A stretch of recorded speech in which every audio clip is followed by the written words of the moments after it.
on se retrouve avec Valérie et Olivier, qui font partie de la team organisation du week-end NFP, donc qui a eu lieu du 1er mai au...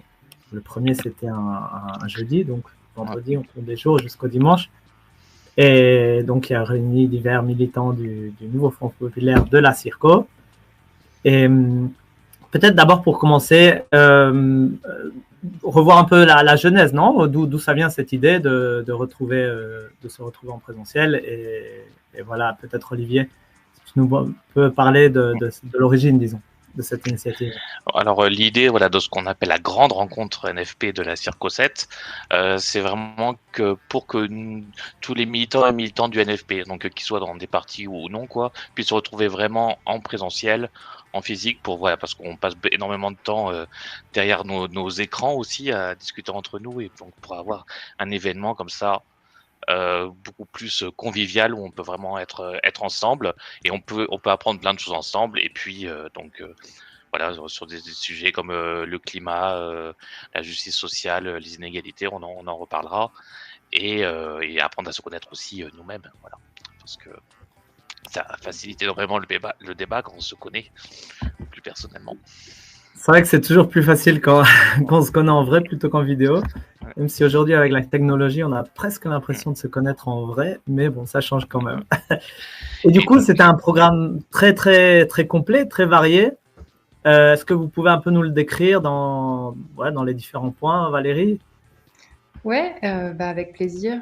Donc effectivement, c'était un programme assez varié, puisque aussi on a eu beaucoup de temps, vu qu'on a commencé le 1er mai. Donc on s'est retrouvés voilà, avec ceux qui pouvaient avoir l'occasion d'utiliser ce jour férié pour profiter du 1er mai à Berlin, et voilà, découvrir d'autres formes de mobilisation autour du 1er mai, d'autres formes de manifestations autour du 1er mai, voilà, le côté un peu plus festif qu'on peut avoir à Berlin quand il s'agit de militer pour les droits des travailleurs et des travailleuses. Donc ça, c'était le début de notre rencontre. Voilà, donc on allait manifester tous ensemble. Et puis après, on a rejoint la France Insoumise au Mariannenplatz, si je ne dis pas de bêtises. Donc où il y avait un stand, et ça, c'était très très chouette, hein. Et donc ça, c'était pour le premier jour. Et puis voilà, et le deuxième jour, Olivier, peut-être que tu veux dire quelques mots là-dessus. Voilà. Juste sur le 1er mai aussi, pour expliquer, en fait, le 1er mai à Berlin, ça ressemble pas au 1er mai parisien. C'est-à-dire qu'il y a plusieurs défilés un petit peu partout dans la ville. Il y a aussi des endroits fixes comme ça, donc où il y a des organisations qui font des stands et où live. Donc il y a un programme en fait toute la journée festive. Donc c'est pour ça que la France Insoumise avait un stand comme ça sur une place, voilà, qu'on a pu rejoindre. Ouais. Et voilà, donc premier jour manif. Et du coup, vous étiez ensemble, les deux, Valérie et Olivier, au 1er mai, ou vous étiez à des endroits différents? Ouais. Non, on a manifesté ensemble. On était même sur une photo ensemble, tous les deux. Peut-être même une photo qui est passée au jingle, c'est possible. Voilà, c'est ça. Exactement. Pas concentré. Voilà. Et du coup, Berlin, si on s'arrête un peu sur le 1er mai, là, on fait une petite diversion, mais il y a eu beaucoup de monde dans les différentes rencontres, et Berlin, ça s'est présenté comment ce 1er mai? Donc nous, on était dans le défilé des syndicats, donc que j'ai trouvé voilà bien fourni, quoi. Je n'ai pas regardé après les chiffres exacts de la mobilisation totale sur Berlin, quoi, mais c'est vrai que à la fin du cortège, on était à Alexanderplatz, là, devant la route Rathaus, la mairie rouge. Voilà, c'est pour les gens qui connaissent Berlin, et c'était vraiment bien rempli, j'ai trouvé, quoi. Avec des stands et tout, et c'est vrai que, et puis les autres manifestations, il y a la manifestation antifasciste qui est assez typique de Berlin le 1er mai, qui a lieu à Kreuzberg, donc dans ce quartier qui est très très divers. Et là, je sais pas combien il y avait, de milliers de personnes, mais il y avait vraiment beaucoup de monde. Enfin, l'ensemble, c'est vraiment très très. On voit beaucoup de monde à Berlin. Enfin, plus que moi, mon expérience de Paris, où ces dernières années, j'ai trouvé que les défilés du 1er mai, il y avait de moins en moins de monde, et c'est beaucoup moins festif en fait que ce qu'on a pu avoir comme expérience à Berlin. Après, c'est aussi parce qu'on était avec les autres militants du NFP, donc je pense qu'on était aussi d'ambiance festive et on avait envie de passer un bon moment. Est-ce que vous avez pu noter des thèmes en particulier cette année qui ressortaient un peu plus dans les slogans, dans les pancartes? Pas plus que ça. Enfin, après, la plupart des slogans ou des thèmes, en tout cas dans la manif syndicale, il y avait beaucoup de sujets par rapport à tout ce qui touche au monde de la santé et de l'éducation. Voilà. Et puis après, il y avait aussi pas mal de choses sur le soutien aussi à la Palestine. Et voilà ce que j'ai vu pendant son. Après, je sais pas. Olivier, tu as vu d'autres choses, toi? Non, j'ai vu des revendications salariales aussi, évidemment, quoi. En ce moment. C'est vrai que les employés publics, là, ils sont en train de finir comment on appelle ça? Une convention collective, là, en train de signer.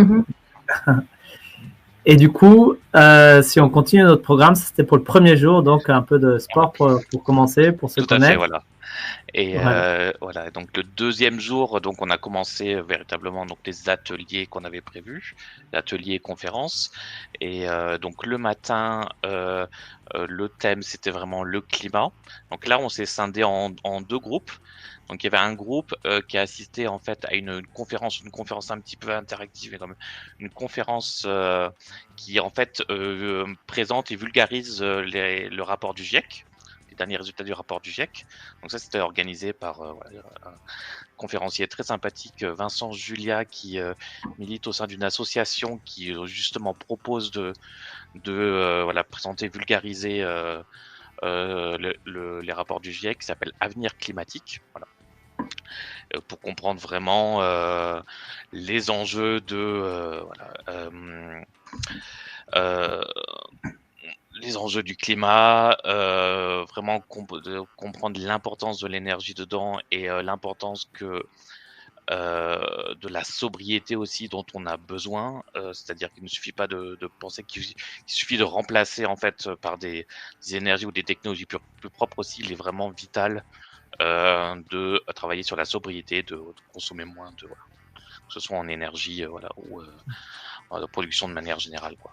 Donc il y avait cette conférence là, et puis à côté il y avait un atelier fresque du climat qui était animé par un des co-organisateurs donc de la rencontre, Antoine, qui est chez les écolos. Voilà, donc aussi donc la fresque du climat, c'est un moyen un petit peu ludique aussi pour vraiment se sensibiliser, et puis surtout aussi aller un peu plus en profondeur comme ça sur les travaux des scientifiques du climat, pour bien comprendre les enjeux et pour bien comprendre les solutions qu'on peut mettre en place pour minimiser au maximum l'impact du dérèglement climatique. Et ça, c'était la matinée alors? Ça, c'était la matinée, voilà. Et l'après-midi, on a fait quelque chose, on a fait des jeux de société.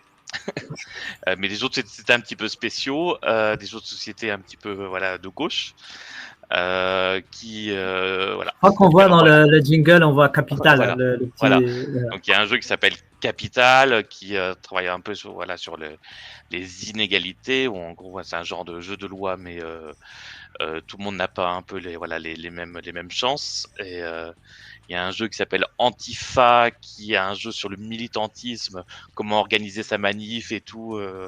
Donc apparemment quand même c'est un jeu où on finit souvent en prison aussi, j'ai entendu dire. Et de mon côté, moi j'ai joué à un jeu qui s'appelle le Monopoly des inégalités. Donc en fait c'est une extension du Monopoly normal, sauf que pareil, en fait on joue comme si on jouait au Monopoly, mais chacun part avec une carte personnage qui a des qui a des niveaux de revenus, de patrimoine différents, mais aussi où le genre, l'orientation sexuelle, la situation de handicap ou pas, en fait, tout ça joue en fait sur la manière dont se déroule le jeu, quoi. Et ce qui était assez intéressant, c'est que donc il y avait par exemple une des personnes qui avait les cartes d'un personnage riche, Et il a dit, et à la fin du jeu, son bilan, c'était pendant toute la partie, j'ai essayé de perdre de l'argent, je n'y arrivais pas. J'arrêtais pas d'engranger, d'engranger. Je voulais redistribuer, j'y arrivais pas, quoi. Voilà. Et donc, ce Monopoly des inégalités a été animé par Valérie. Voilà, donc, merci pour avoir organisé ça. Mais je trouve que le Monopoly, pardon, excuse-moi, Valérie, je suis désolé. Tu voulais dire? Non, avec plaisir. C'était intéressant. Non, mais je trouve que le simple Monopoly, en fait, c'est déjà extrêmement pédagogique. Tout le monde devrait jouer parce que ça montre comment tout le monde commence en pure égalité, vraiment, et avec des règles, et que le pur hasard, en fait, le libéralisme entraîne le monopole, en fait. En fait, la compétition, quoi qu'on fasse, eh ben, il y a toujours, ça finit en monopole, donc c'est extrêmement finalement pédagogique, je trouve, le Monopoly. Et toi, tu as joué à quoi, Valérie, du coup? Bah justement, moi j'avais apporté le Monopoly des inégalités, donc qui a été développé par l'Observatoire des inégalités en France. Et en fait, c'est une extension du Monopoly classique. Et donc voilà, c'est beaucoup de règles. Il faut bien comprendre comment ça fonctionne. J'avais essayé de bien m'approprier ce jeu pour pouvoir ensuite aider les militants et les militantes à jouer sans avoir à trop lire les règles en amont. Et voilà, qu'on rentre très très vite dans le jeu. Donc moi, j'ai pas joué, mais j'ai fait maître du jeu, en gros, pour le Monopoly des inégalités. Et ouais, et c'était très intéressant à voir aussi. Enfin, voilà, ça, à la base, ça a été vraiment développé pour sensibiliser les élèves à l'école, enfin jouer à ça en fait dans le cadre scolaire. Sensibilité pas uniquement à la question de la richesse, mais justement aussi à la question de genre, la question de couleur, de peau, discrimination liée aux religions, etc. Enfin, et tout ça, ils ont essayé d'amener ça dans le jeu et c'est plutôt bien fait. Ouais. Super. Et du coup, vous avez terminé votre journée, la deuxième journée en jouant comme ça, non? Voilà, et puis enfin, on est allé boire un verre ensuite à Zutblock, juste à côté, donc un bar de gauche, un grand bar. Et c'était très sympa, on a passé pas mal de temps ensemble. Voilà, et puis sachant qu'en plus, on avait la visite de quelques d'élus et de membres du Parti Génération qui sont venus de France. Voilà, pour assister à la rencontre. Et du coup, voilà, on a passé du temps avec eux aussi le soir. Voilà. Et après, enfin, restait la dernière journée le dimanche, non? Après, on avait le samedi. Encore, le samedi, c'était une journée très, très remplie. Et on a parlé d'Europe le matin. Et puis, l'après-midi, on a fait une activité sur le militantisme. Comment est-ce qu'on peut militer avec nos particularités dans la 7e circonscription, sachant que voilà, on est très éparpillés sur le territoire. Tout le monde n'a pas la chance d'être à Berlin avec plein d'autres Français et Françaises qui sont engagés. Donc voilà, on a parlé de ça, on a cherché à trouver des idées et des solutions ensemble et à partager aussi nos savoirs et nos expériences. Et le soir, on avait un grand débat public. Donc tout le week-end, en fait, c'était réservé principalement aux militants et militantes et aux personnes qui étaient dans le NFP Circo 7. Et le soir, on a ouvert le débat avec des invités extérieurs. Voilà. Et on avait invité tout Berlin, ou presque. Et puis, on a eu un événement où on a parlé de l'extrême droite ou des extrêmes droites et comment est-ce qu'on pouvait organiser la résistance. Et dimanche, on a terminé sur un atelier où on a rêvé. On est parti sur l'utopie, on a rêvé notre constitution de la 6e République. Voilà. Et elle est belle alors, la 6e que vous avez faite?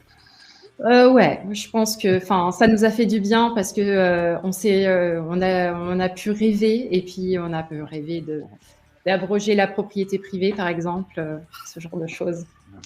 C'est vrai que j'avais sauté le samedi à cause du férié, je m'étais décalé dans les dates. Ouais. Et quelles personnes sont venues, du coup, autant dans les militants, ils sont venus d'où les militantes et les militants j'imagine beaucoup d'Allemagne, je ne sais pas si d'autres pays.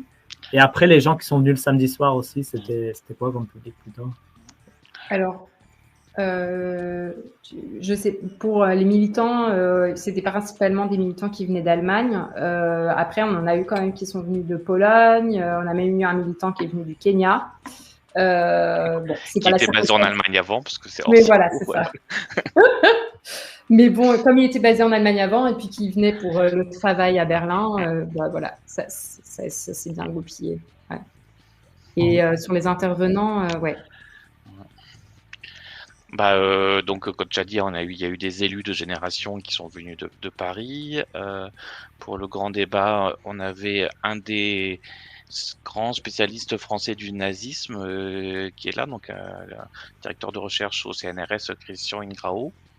Avec qui voilà, on a essayé de voir un petit peu si on pouvait faire le parallèle avec l'époque actuelle et ce qui se passait en Allemagne dans les années 30.